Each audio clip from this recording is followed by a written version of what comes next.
यहाँ तक कि खाने के लिए भी एक अन्न भी नहीं छोड़ा। और माँ बेटी दोनों अन्न की चिंता में दर दर भटकने लगी। मैडम सोना नहीं, सोओगी तो सोने वाला भी कथा है मेरे, सोने वाला नहीं, सोने वाला कथा है तो। हाँ, बात सोते रहो तो मिलेगा कुछ नहीं। तो उसने क्या किया कि उसने डाल दिया कारागार में, और चोरों ने चुरा लिया। माँ बेटी दोनों अन्न की चिंता में दर दर भटकने लगी। कलावती जो है एक ब्राह्मण के घर गई, वहां जाकर के बैठ करके कथा सुनी। रात्रि में जाकर के वो कुछ प्रसाद ग्रहण किया और रात्रि में अपने घर आई। तब उसकी माँ ने पूछा, लीलावती ने अपने कन्या कलावती से प्रेम पूर्वक कि पुत्री इतनी रात में तू कहाँ थी, तो तेरे मन में क्या है? तो तब कलावती ने कहा कि माँ, मैंने एक ब्राह्मण के घर में मनोरथ प्रदान करने वाला श्री सत्यनारायण व्रत की कथा और प्रसाद ग्रहण करके आई हूँ।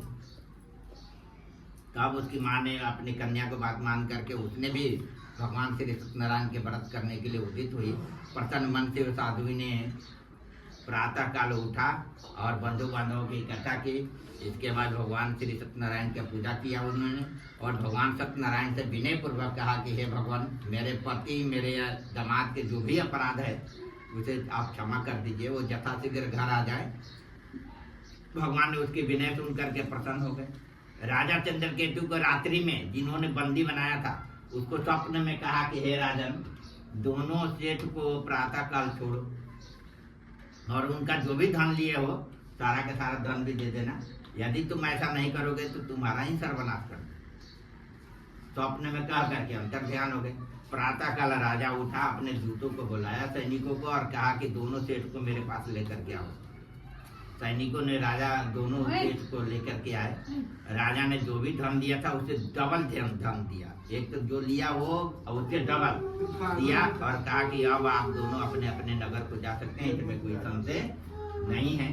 राजा को प्रणाम किया, अपने नगर की ओर प्रस्थान किया। इति श्री स्कंद पुराणे रेवाखंडे श्री सत्यनारायण व्रत कथायां तृतीय अध्याय संपूर्ण। बोलिए श्री सत्यनारायण भगवान की जय। बोलो वृंदावन बिहारी लाल की जय।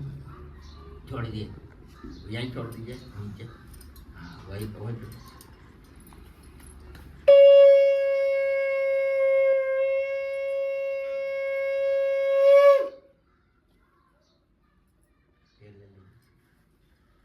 चतुर्थ अध्याय में असत्य भाषण और झूठ बोलने का परिणाम है। ज्यादा